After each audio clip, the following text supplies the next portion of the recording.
তো আমি পিচ্ছি শিশু, এটা তো সিক্রেট, এটা তো বলা যাবে না।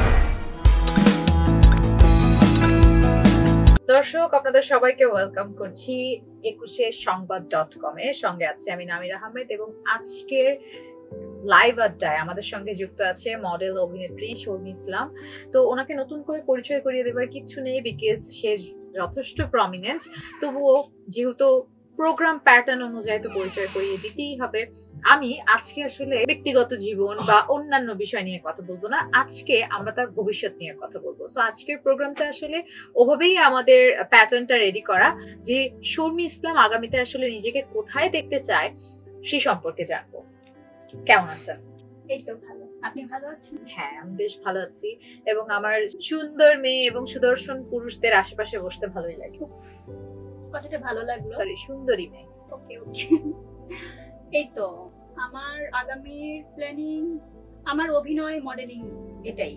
আচ্ছা, যেহেতু আমি একজন শিল্পী মানুষ, আসলে আমার ধ্যান জ্ঞান সবকিছু, চিন্তা ভাবনা, আমার মিডিয়া জগৎ, আমার অভিনয়, আমার মডেলিং, এটা নিয়ে আমি মানে আমার আগামী চিন্তা ভাবনা। আচ্ছা, আগামী চিন্তা ভাবনা তো শুনবো অবশ্যই। আগামী চিন্তা ভাবনা শোনার আগে একটু প্রিভিয়াস কিছু গল্প শুনতেই হয়। সেটা হচ্ছে শর্মী সংস্কৃতি মনা আমরা জানি, শর্মী থিয়েটার আর্টিস্ট সেটাও আমরা জানি, কিন্তু যেটা আমরা জানি না শর্মীর পড়াশোনা কি নিয়ে বা শর্মী এর বাদেও আসলে অন্য কিছু করতে আগ্রহী কিনা, এই বিষয়গুলো সম্পর্কে একটু জানতে চাই দর্শক। আমার পড়াশোনা, আমি স্কুল, কলেজ, ইউনিভার্সিটি, আমি ন্যাশনাল ইউনিভার্সিটি থেকে পড়াশোনা শেষ করেছি। তো এরপরে এর মধ্য দিয়ে আমার মিডিয়ার স্কুল কোনটা ছিল? আমার স্কুল ছিল হচ্ছে লোহাগড়া লক্ষ্মীপ্রসাদ গার্লস স্কুল, আর আমার কলেজ ছিল হচ্ছে আপনার লোহাগড়া আদর্শ মহাবিদ্যালয়, আর এরপর আমার ন্যাশনাল ইউনিভার্সিটি, ওখান থেকে গ্রাজুয়েশন ইকোনমিক্সে। এই তো ইকোনমিক্স এর উপর গ্রাজুয়েট আপনি? হ্যাঁ, এটা খুবই কঠিন একটা সাবজেক্ট, মানে সহজে আসলে মানুষ সুযোগ পেলেও করতে চায় না। কিভাবে ম্যানেজ করলেন? না মানে পড়াশোনা করেছি, কিন্তু আসলে আমার সাবজেক্টটা যতটা সুন্দর ততটা কিন্তু কঠিন। সেটাই আমি হ্যাঁ, আমার বললাম। কাছে মনে হয় যে বাংলা, ইংরেজি এটা অনেক ইজি, কিন্তু না, বাংলা আমি যতটুকু জানি, if I am not wrong, Bangla অনেক কঠিন একটা সাবজেক্ট। হ্যাঁ, কারণ বাংলা আপনি যদি মানে আপনি যেভাবে কথা বলছি, আমাদের কাছে হয়তো মনে হচ্ছে যে আমরা একদম শুদ্ধ চয়ন করছি বা শুদ্ধ ভাষী, কিন্তু আসলে কিন্তু তা না। বাংলা অনেক কঠিন একটা সাবজেক্ট। তো তারপরে দেখা গেল আমি যে পড়াশোনা করেছি, কিন্তু আমার মিডিয়া পথ চলার কারণে কিন্তু আসলে অবশ্যই আমার বিষয়টা গুরুত্বপূর্ণ, কিন্তু তার থেকে বেশি গুরুত্বপূর্ণ আমার মিডিয়া জগৎটা। আচ্ছা, মানে মিডিয়াকে হচ্ছে ফুল হ্যাঁ, প্রায়োরিটি। যেহেতু আমি কখনো জব করব না, যেহেতু আমার অভিনয়, আমার কখনো জব করবেন না? কেন মানে এইরকম ধারণা কেন যে না জব করব না? মানে জবের যারা জব হোল্ডার তাদের সিটটাও কিন্তু অন্যরকম ভ্যালুয়েবল একটা সিট। তাদেরকে তো অবশ্যই রেসপেক্ট করি, যেমন একজন ডক্টর, তার কাছে তার প্রফেশনটা রেসপেক্ট, সম্মানের। টিচার, তার প্রফেশনটাও কিন্তু সম্মানের।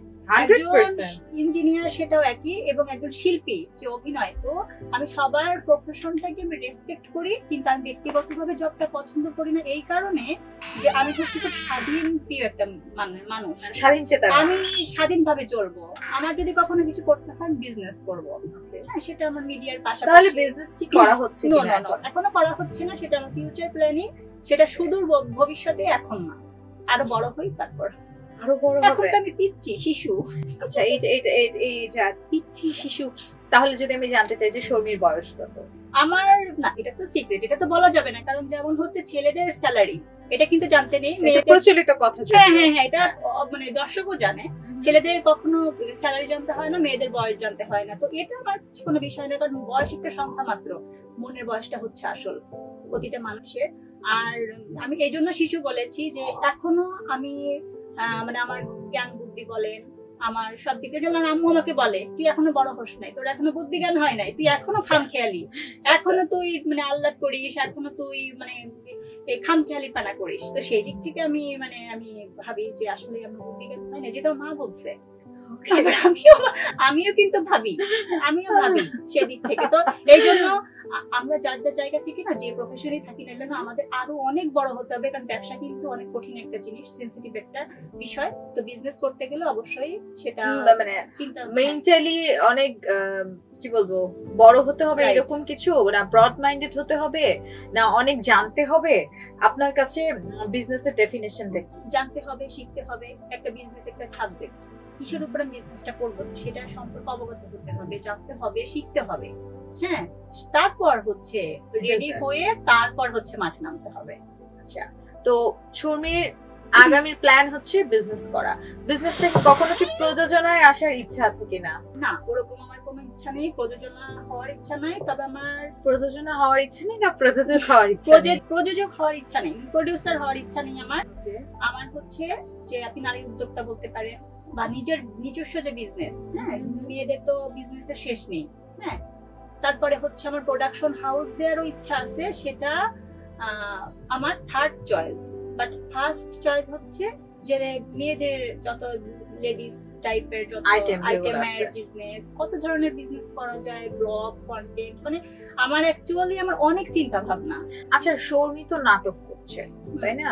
শর্মি কি সিনেমা, মানে সিনেমাতে কি শর্মিকে দেখা যাবে কিনা, এটা আসলে আমি একটু আমার দর্শকদের যদি ক্লিয়ার করি। আমার সিনেমার ইচ্ছা আছে, আমার অফারও আসছে, কিন্তু আমি একটু গল্পটা নিয়ে একটু সিলেকশন করি। গল্পটা যদি ভালো হয়, আমাকে যারা অফার করেছে তাদের আমি বলেছি যে ভাইয়া গল্পটা ভালো সিলেক্ট করেন, আমার কোনো আপত্তি হবে না, আর গল্প ভালো হলে আমি সিনেমা করব। আচ্ছা, কোনোদিন যদি এমন হয় যে বোল্ড একটা ক্যারেক্টার, হ্যাঁ, তখন আসলে শর্মি ওই ধরনের ক্যারেক্টার করবে কিনা সেটা আমি আসলে একটু জানতে চাচ্ছি। না, আমি ক্যারেক্টার করব না। মানে চরিত্র তো চরিত্রই, আপনি যেহেতু একজন আর্টিস্ট, এমন হতেই পারে যে আপনি আপনার একটা বেড সিন চলতেছে, এটা ক্যারেক্টার ডিমান্ড, আমি ওটা করব না। আমার না, আমি করব না। আচ্ছা, কেন? কারণ আমি তো প্রথমে পুরো গল্পটা দেখবো, পুরো গল্পটা আমি আগে A to Z পর্যন্ত দেখবো, আমার ফ্যামিলিকে দেখাবো।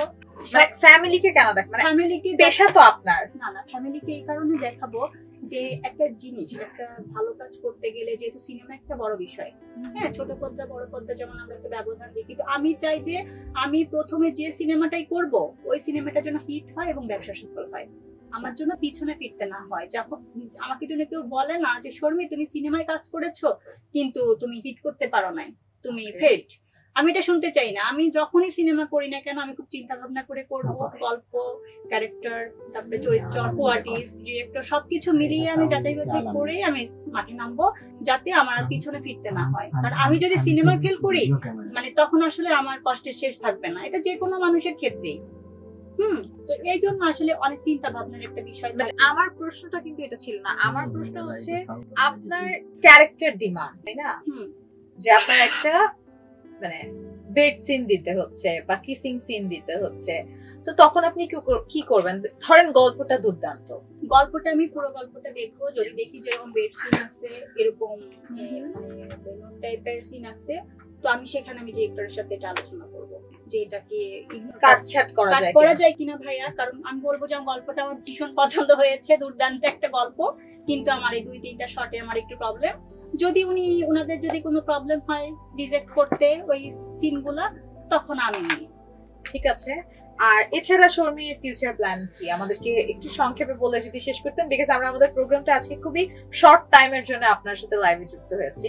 আচ্ছা, সো আমার হচ্ছে প্ল্যানিংটা হচ্ছে আমার মানে আগামী প্ল্যানিং আমার এই মিডিয়া নিয়ে, ওই শুরুতেই বললাম যে সেটা তো ওই এক কথাই ঘুরে ফিরে আসতেছে। আমার চিন্তা ভাবনা, আমার ধ্যান ধারণা সবকিছুই মিডিয়া নিয়ে, তাই না? চলার পথে মানুষের স্বপ্নের শেষ নেই, নতুন নতুন স্বপ্ন অ্যাড হয় প্রতি মুহূর্তে, যেমন এরকম আর কি। তো আমার আগামীর পথ চলা এই আমার অভিনয়, এই মিডিয়া জগৎটাকে নিয়ে। আর এখন যদি আমি বলি যে আপনি যেটা বললেন যে আপনি সিনেমার অফার পেয়েছেন, আসলে কি আপনাকে সিনেমার অফার করেছে, মানে কোন ডিরেক্টরের আন্ডারে আসলে স্ক্রিপ্ট এসেছে, বা কোন প্রোডাকশন হাউস আপনাকে সিলেক্ট করেছিল বা আপনার কাছে স্ক্রিপ্ট পাঠিয়েছিল, একটু ডিটেইলি যদি আমাদের দর্শকদের সাথে শেয়ার করেন। আমাকে হচ্ছে 2-3 জন ডিরেক্টর আমাকে মানে অফার করেছিল, কিন্তু আমি যখন তারা আমাকে হচ্ছে অফার করে তখন আমি একটু তাদের ব্যাপারে একটু সার্চ দেই, কিন্তু আমি নিজে ওইভাবে ভালোভাবে চিনতে পারি নাই, বা আমি তাদের ইনফরমেশনটাও আমার কাছে পারফেক্ট মনে হয়নি। তো এই জন্য আমার এটা একটা অ্যালার্জি ছিল। হ্যাঁ, যে আমি যেহেতু চিনতেছি না, যেমন বদিউল আলম, খোকন ভাই, রাজু ভাইয়া, মালেক আফসারি ভাইয়া, এনারা তো সব হিট করা সিনেমাগুলো করেছে। তো এনারা যদি আমাকে বলতো বা এই টাইপের ডিরেক্টর যদি আমাকে সিনেমার ব্যাপারে বলতো, আমি কিন্তু চোখ বন্ধ করে আমি এগোতাম। বা স্টেপ বাই স্টেপ আমি এগোতাম, কিন্তু যেহেতু আমি ওই ডিরেক্টরকে আমি চিনতেছি না বা ওনার ওরকম হিট করা কোনো সিনেমা নেই, তো সেহেতু আমি এই জন্য আমার আরেকটু হেজিটেশন কাজ করেছে। হ্যাঁ। আচ্ছা মানে এমনও তো হতে পারে যে সে শুধু আপনাকে নিয়ে সিনেমা বানাতে চাচ্ছে, but he is a good director, আপনি সেটা পাত্তাই দিলেন না। তো এটা আপনার মানে আপনার জীবনের পথ চলার ক্ষেত্রে বা আপনার মানে এই ফিল্মি ক্যারিয়ারের ক্ষেত্রে একটা লস না? না, এটা যদি লস হয়ে থাকে তাহলে আমি মনে করবো এটা আমার ভুল ছিল। কিন্তু হ্যাঁ, উনি যদি সিনেমা যদি উনি আমাকে বলেছিল যে শর্মি আমি আপনাকে নিয়ে গল্পটা মানে চিন্তা ভাবনা করেছি, যখন আপনাকে আমি দেখেছি তখন আমি মানে রাইটারের সাথে আমি আপনাকে মানে আপনি আমার সবসময় ফিলটা নিয়ে আমি আপনাকে নিয়ে গল্পটা রেডি করেছি, আপনি কাজ করে দেখেন, ইনশাল্লাহ ভালো কিছু হবে। কিন্তু আমার হচ্ছে ওখানে আপনি কি গল্পটা শুনেছিলেন? আমি হচ্ছে গল্পটা শুনি নাই, কারণ কোয়ার্টিস্টও নতুন ছিল। হ্যাঁ, কোয়ার্টিস্টের যখন আমাকে কোয়ার্টিস্টের হিরো ছবিটা আমাকে পাঠায়, তোকেও আমার অতটা ভালো লাগে নাই। এখন সবকিছু মিলিয়ে এখন আমাকে অনীহা বলতে পারেন, আমাকে মানে একটা অবহেলা বলতে পারেন। হ্যাঁ, মানে আপনার নিজ থেকে এটা চলে আসছে, তাই তো? কেন জানি আমার মন টানে নাই। আর আমি যে বললাম না যে আমি সিনেমার ব্যাপারে একটু চুজি এবং আমি ধরেন একটু সেভাবেই মানে করব, সিনেমা করব সেভাবেই করব যাতে আমি যেন ব্যর্থ না হই। আচ্ছা, যদি এমন হয় যে মাহফুজুর রহমান স্যার সিনেমা করছেন এবং আপনাকে বললো নায়িকা হতে, তখন আপনি কি করবেন? হবেন? মানে নায়ক যদি উনি হয় তবুও আপনি হবেন? না, উনি তো নায়ক হবে না। আমি কিন্তু প্রশ্ন করেছি যে হতেও পারে, তখন আসলে আপনি কি করবেন? উনি যে না বিষয়টা কি, ওনার সিঙ্গেল যে গানগুলো, সেই গানে কিন্তু উনি ওয়ান কাইন্ড অফ হিরো। হ্যাঁ, তো সেই জায়গা থেকে সে সিনেমায় হিরো হবে না এটা তো কোনো কথা নাই। এবং তার ফাইন্যান্সিয়ালি সে স্টেবল, সে যেহেতু সিঙ্গেল গানগুলোও বের করছে, সেখানে তো সে হিরো। সেখানে কিন্তু আপনি অ্যাজ এ মডেল তার হিরোইন হিসেবে কাজ করছেন। এবং দর্শক কিন্তু এই ব্যাপারটা খুব ভালোভাবে লাউড এন্ড ক্লিয়ার যে মাহফুজুর রহমানের যে গানগুলো হয়, সেই গানগুলো ম্যাক্সিমাম কিন্তু প্রেম, ভালোবাসা, বিরহ এগুলো নিয়েই থাকে। তো এই জায়গা থেকে আসলে আপনি কি করবেন? আমার প্রশ্নটাই আসলে এটা ছিল।